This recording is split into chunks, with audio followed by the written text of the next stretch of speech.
Hi everyone, Emily here from Emily's Excellent Epics, and today I have for you book 7 of my countdown of the top 24 books that I read in 2025. And if you watched yesterday's video, yes, I'm wearing the same shirt. No, I didn't wear it 2 days in a row. I just I put it on briefly for the video yesterday because the shirt that I was wearing had like school, like where I work identification stuff on it.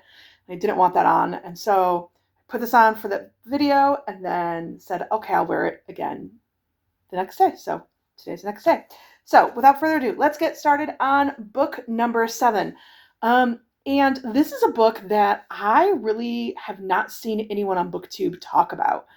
And it makes me quite upset because if you like fantasy romance or romantasy, I think that you will like this. If you like Norse inspired romantasy or Norse inspired fantasy, I think you will like this.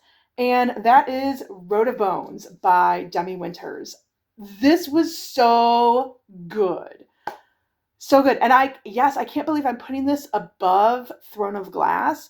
And the reason being because, again, the journey that I was brought on this book and I was so invested in, just it was great. So we follow Scylla Nordvig, and she uh, is being hunted by these queen's men, and one day they find her and her father, and they kill her father in front of her, and she flees. And her father tells her, "Go to this town and ask for this person. Like you'll be safe there." So on her way to this town, she hides out in a wagon, and it turns out she hid out in a wagon of a group of mercenaries. And they agree to, after some finagling, they finally agree to help her and let her travel with them. And she, in this group of characters, she meets a young man named Jonas. And yes, that's there's more, of course, involved with Jonas. Um, yeah, we are. She also the winner, or sorry, I had to quickly remind myself of some things. The uh, the leader of this band of mercenaries is also called Axis, and he is kind of gruff and didn't want to take her on. There's so much more to the story. We have currently we have book 1, which is Road of Bones. Uh, Kingdom of Claw came out last year as well as a novella, which for the life of me, I forgot the name of the novella. But so it's Road of Bones, Kingdom of Claw, and then the novella. Dawn of the North, I want to say, is book 3, and that's coming out in March or February. I think it was originally March, and now it's been bumped up to February. So I need to get on reading the NetGalley review.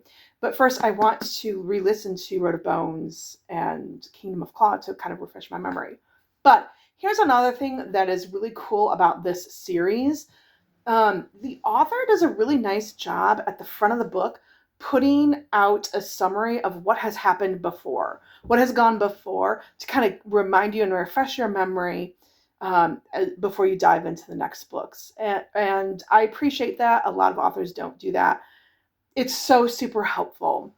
So, if you, like I said, if you're a fan of this or a fan of romantasy or fantasy, Norse inspired, go check this out. I was quite upset that this did not get enough love, and it should have been on the Goodreads. It should have been nominated. That's just my opinion, but there we are. Um, hmm. Let's see. There are lots of things on here. There's a moon. There's a crow, if you can see it there. So leave either like a moon or a crow emoji if you're not sure what to comment down below. And thanks so much for watching.